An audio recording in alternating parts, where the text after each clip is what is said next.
गौतम खेतवाल जी, हमारे वरिष्ठ नेता पूर्व मंत्री वर्तमान विधायक माननीय अजय बिश्नोई जी, हम सबके आदरणीय, माफ करना, माननीय मेघराज जी भाई साहब, इनके और ऐसे सब कामों के बलबूते पर ये हमारा गुले गुलजार, ये पूरा वर्तमान का दौर आप सबके उस जनसंघ के जमाने से चली हुई यात्रा के बलबूते पर यहाँ तक मुकाम हासिल की है। माननीय संघ के हमारे राज्य संचालक जी माननीय पांडे जी, इस अवसर पर माननीय सांसद आलोक जी, माननीय विधायक प्रोटेम स्पीकर रहे माननीय रामेश्वर शर्मा जी, माननीय महापौर जी श्रीमती मालिनी गौड़ जी, पीछे मंच पर मौजूद सभी वरिष्ठ जन माननीय जगदीश जी, और ये पूरे आयोजन के युवा नेता दो हैं, एक तपन भौमिक जी और एक कैलाश सोनी जी, दोनों के लिए जोरदार ताली। दोनों युवा नेता अपने लिए धुन के पक्के, पूरे साल मीसाबंदी की कोई याद दिलाए न दिलाए, दोनों एक के बाद एक तरफ से कोई छोड़ता है तो दूसरी तरफ पकड़ के उसी विषय को आगे बढ़ाते हैं। मैं आज के इस अवसर पर सामने बैठे आप सबको प्रणाम करता हूं, आपका अभिनंदन करता हूं। खास करके मीसाबंदियों को लेकर के अभी सारी बात माननीय कैलाश जी भाई साहब ने उस समय के वातावरण को भी लेके की, ये सारी बातें एक एक करके उसमें आई। मेरे द्वारा जो आपने कहा है कि ये बात सही है कि परिवार में से इन व्यवस्थाओं को समझने का मौका मुझे भी मिला है। जब घर से पिता चले जाए और ऐसे में जब दौर निकलता है तो घर का संभालने वाला कौन हो सकता है, घर का संचालन कैसे करे, सारी कठिनाइयों के दौर से हम और आप निकले हैं। लेकिन ये बात सही है कि वो कीमत हमने चुकाई, लेकिन उससे बड़ी बात आपके द्वारा ये जो कीमत चुकाई गई थी, जो अगर अंदाज लगा लो कि 1947 में देश आजाद हुआ और आसपास के बहुत सारे देश, ये बगल का पाकिस्तान हमारे साथ ही आजाद हुआ एक दिन पहले, या अभी वर्तमान में बांग्लादेश की हालत क्या हो रही है, श्रीलंका की हालत हमने देखी है, नेपाल में किस ढंग की स्थिति बनी है, और ये तो दुनिया का सबसे बड़ा लोकतंत्र है भारत। आज हम ये मीसाबंदियों की लड़ाई की बात करते हैं और आपके योगदान की बात करते हैं, तो सच्चे अर्थों में आपका योगदान कितना बड़ा है ये उसका एहसास तब होता है जब हमने देखे वो जो मानसिकता है एक परिवार के अंदर ताकत संपन्न होने के बाद, जो उनके अंदर के जो अहंकार है, सारे लोकतंत्र को ताक पे रख करके केवल परिवार के अंदर हम अपने आप को सारे देश के ऊपर मान ले, ये जो कुत्सित मानसिकता है, उस मानसिकता की पराकाष्ठा जो 1975 से प्रारंभ हुई वो खत्म नहीं हुई। आपने देखा उनके जीवन काल में उन्होंने उसके बाद और तांडव किया। जब दोबारा मौका मिला प्रधानमंत्री बनने का तो बिना कारण से राज्य सरकारों को भंग करके जो उनने एक नया नाटक प्रारंभ किया, धारा 356 लगा करके पूरे देश के अंदर जिस ढंग का माहौल बनाया, 90 से ज्यादा चुनी हुई सरकारों को घर भेजने का काम आपने इस मध्य प्रदेश के अंदर राम मंदिर की घटना को आड़ में लेकर हम सब जानते हैं ऐसे कई घटनाक्रम हुए। अब मध्य प्रदेश ने क्या किया, सुंदरलाल पटवारी की सरकार ने कुछ किया था क्या? वो तो अपना काम कर रहे हैं, चुनी हुई सरकार, लेकिन चुनी हुई सरकार ऐसी सरकारों को लेकर के ये जो कांग्रेस की मानसिकता है ना उस समय सुधरी, उसके बाद उनके पुत्र आए। हम सब जानते हैं राजीव गांधी जी के समय इसी देश के अंदर 3 तलाक के घटनाक्रम को लेकर के जो निर्णय हुआ, अरे इतना बड़ा निर्णय सुप्रीम कोर्ट ने किया। ये बात सही है, कई बार वोट के कारण से लोकसभाओं के अंदर कई मसले निपटते नहीं है, तो सुप्रीम कोर्ट ने फैसला दे दिया, लेकिन फैसला देने के बाद भी 3 तलाक के निर्णय को बदल करके लोकसभा के माध्यम से फिर वही अपना जो मन का अहंकार है, वोटों का जो एक आकर्षण है, कांग्रेस की जो अपनी कमियां हैं, उसी कमी का नया रिकॉर्ड बना। और उसके बाद बड़े मियां तो बड़े मियां, छोटे मियां सुभान अल्लाह, बाद में आए ये जो वर्तमान के नेता प्रतिपक्ष, इनके तो आचरण देखो कैसा समय आया। अरे और खराब समय आया कि इनके अपने दल के द्वारा चुने हुए प्रधानमंत्री को एक कैबिनेट का अपना मुखिया जो भारत सरकार के माध्यम से दुनिया में एक अलग सम्मान पाता है, लेकिन जिस प्रकार से कैबिनेट के निर्णय को उनके मुंह पे मार करके, ये उनके मुंह पे नहीं मारा, ये इस पूरे देश के मुंह पे मारा था। इतना काला समय था उस समय का जो हमको एहसास करा था कि कांग्रेस का मन क्या क्या जानते हैं, क्या करते हैं, ये किस तरह से जीते हैं और उससे आगे बढ़ के पूरे साल मीसाबंदी की कोई याद दिलाए न दिलाए, दोनों एक के बाद एक तरफ से कोई छोड़ता है तो दूसरी तरफ पकड़ के उसी विषय को आगे बढ़ाते हैं। मैं आज के इस अवसर पर सामने बैठे आप सबको प्रणाम करता हूं, आपका अभिनंदन करता हूं। खास करके मीसाबंदियों को लेकर के अभी सारी बात माननीय कैलाश जी भाई साहब ने उस समय के वातावरण को भी लेके की है। ये सारी बातें एक एक करके उसमें आई है। मेरे द्वारा जो आपने कहा है कि ये बात सही है कि परिवार में से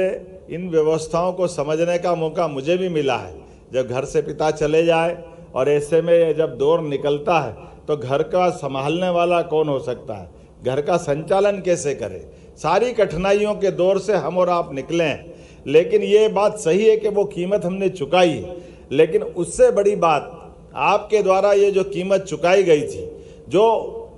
अगर अंदाज लगा लो कि 1947 में देश आज़ाद हुआ और आसपास के बहुत सारे देश, ये बगल का पाकिस्तान हमारे साथ ही आज़ाद हुआ एक दिन पहले,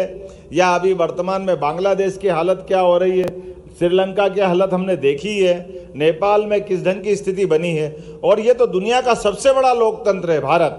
आज जब ये मीसाबंदियों की लड़ाई की बात करते हैं और आपके योगदान की बात करते हैं तो सच्चे अर्थों में आपका योगदान कितना बड़ा है ये उसका एहसास तब होता है जब हमने देखे वो जो मानसिकता है एक परिवार के अंदर ताकत संपन्न होने के बाद जो उनके अंदर के जो अहंकार है, सारे लोकतंत्र को ताक पे रख करके केवल परिवार के अंदर हम अपने आप को सारे देश के ऊपर मान ले, ये जो कुत्सित मानसिकता है उस मानसिकता की पराकाष्ठा जो 1975 से प्रारंभ हुई वो खत्म नहीं हुई। आपने देखा उनके जीवन काल में उन्होंने उसके बाद और तांडव किया। जब दोबारा मौका मिला प्रधानमंत्री बनने का तो बिना कारण से राज्य सरकारों को भंग करके जो उनने एक नया नाटक प्रारंभ किया, धारा 356 लगा करके पूरे देश के अंदर जिस ढंग का माहौल बनाया, 90 से ज्यादा चुनी हुई सरकारों को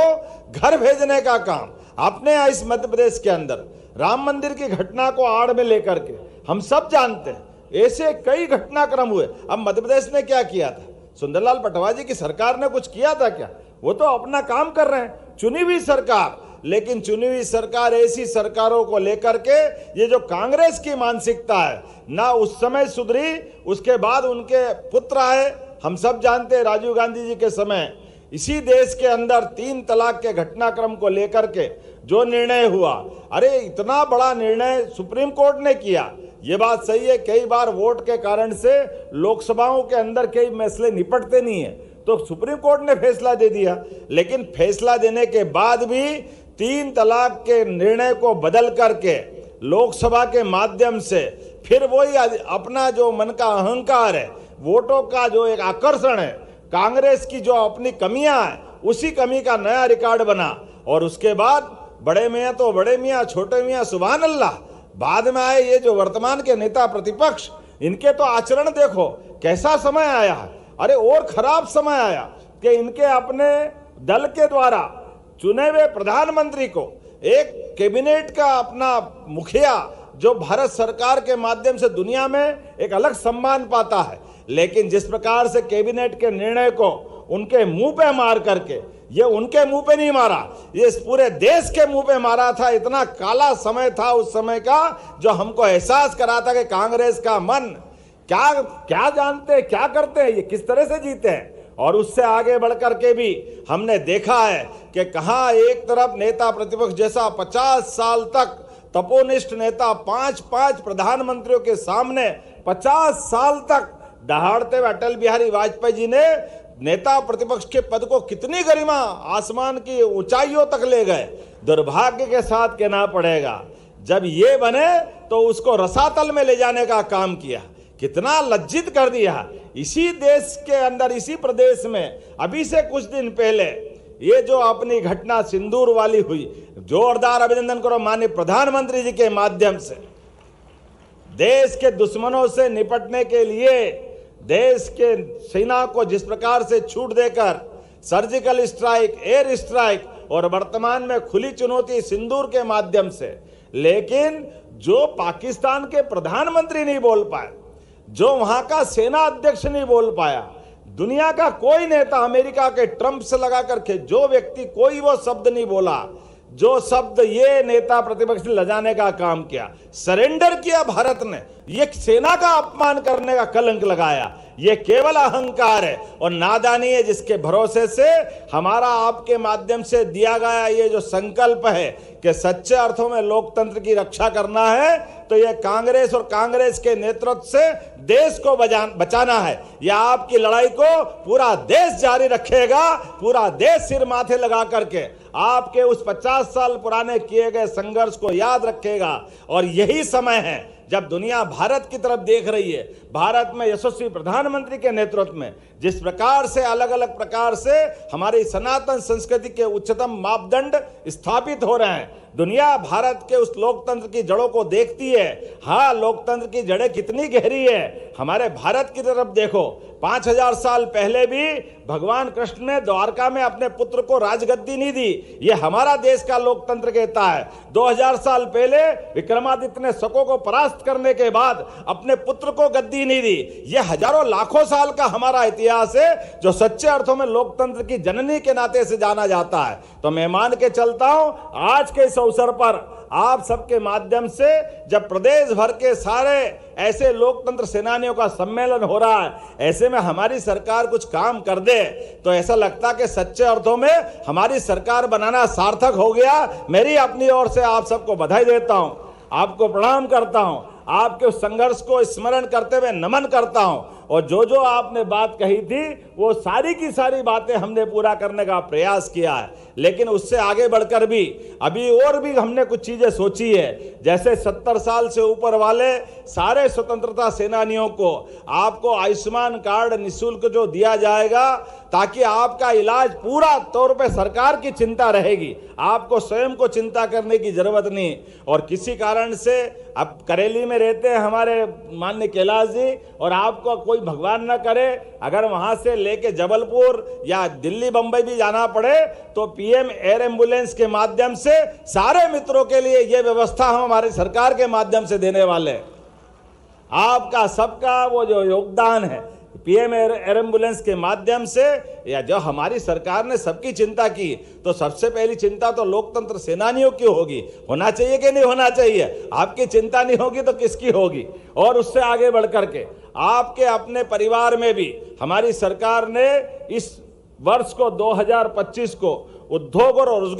रोजगार अवसर के रोजगार वर्ष मनाने का निर्णय किया है। इसीलिए अलग अलग प्रकार के सभी कामकाज को लेकर के सरकारी सर्विस तो जो है वो है ही, उस पर हम काम कर ही रहे हैं, लेकिन सरकारी सर्विस के साथ साथ सभी प्रकार के अलग अलग योजनाओं से व्यक्ति का जीवन में कष्ट कम हो और उसके घर में सुख का दरवाजा खुले, इस नाते से सभी योजनाओं को लेके चल रहे हैं। तो शासन की सभी योजनाओं में अगर पात्रता पाई गई तो सबसे पहला अधिकार हम सभी लोकतंत्र सेनानी के परिवार को दे करके अगली पीढ़ी को भी ये पाबंद करेंगे कि सरकार की व्यवस्थाओं के बलबूते पर जब आम जनता की चिंता हम कर रहे हैं तो लोकतंत्र सेनानी की चिंता भी हम करेंगे। मैं आज के इस अवसर पर पुनः आपका स्वागत करता हूं, अभिनंदन करता हूं। और ये बात सही है कि अब से कुछ देर पहले ही गवर्नर गुजरात हमारे जबलपुर में उतर चुके हैं, उनके साथ प्राकृतिक खेती का एक बड़ा कार्यक्रम होने वाला है। इस नाते से मुझे वहां जाना था, लेकिन चूंकि अपना कार्यक्रम और आपका हमारा कार्यक्रम, और ऐसे में कप्तान सिंह जी भाई साहब, थावरचंद जी भाई साहब और पूरा मंच है, तो मैं कैसे छोड़ के जा सकता था। हमने थोड़ी अनुमति ले ली, लेकिन अब मुझे लगता है कि हमारा ये कार्यक्रम यहाँ आकर के अगले दिन के लिए, मतलब अगला दिन मतलब हमारे पास जो संकल्प है इन व्यवस्थाओं के बलबूते पर लोकतंत्र को ये झूठे लोग आज कितनी बेदर्दी से बोलते, कैसे बोलते शर्म भी नहीं आती कि संविधान बचाने की लड़ाई लड़ते। अरे संविधान की हत्या करने वाले हत्यारे अगर संविधान बचाने की बात करेंगे, ये कैसे दुर्भाग्य के साथ कहना पड़ेगा। जिनने अंबेडकर जी की आत्मा को दुखाया, जीते जी कष्ट दिया, मरने के बाद भी उनका अंतिम संस्कार दिल्ली में नहीं करने दिया, चुनाव लड़ने गए तो चुनाव नहीं जीतने दिया, ये बेदर्दी से बोलते कि हम अंबेडकर जी का ध्यान रखेंगे। अंबेडकर जी के जीवन में जितने कष्ट आए वो सब कांग्रेस के दरवाजे से आए। आज के इस अवसर पर ये पूरे भाव और मनोभाव के आधार पर हमारी पार्टी भारतीय जनता पार्टी आप सबके सहयोग से इन सभी हमारे लोकतंत्रों के खास करके कांग्रेस के अतीत के साथ लोकतंत्र के विरोधियों से निपटती रहेगी। इस संकल्प के साथ हम सब बोले भारत माता की, भारत माता की, लोकतंत्र सेनानियों की बहुत बहुत धन्यवाद। भारत माता की जय। हमारे बीच में कर्नाटक के खबरों में आगे बढ़ेंगे, बात करेंगे राजा रघुवंशी हत्याकांड में अब तक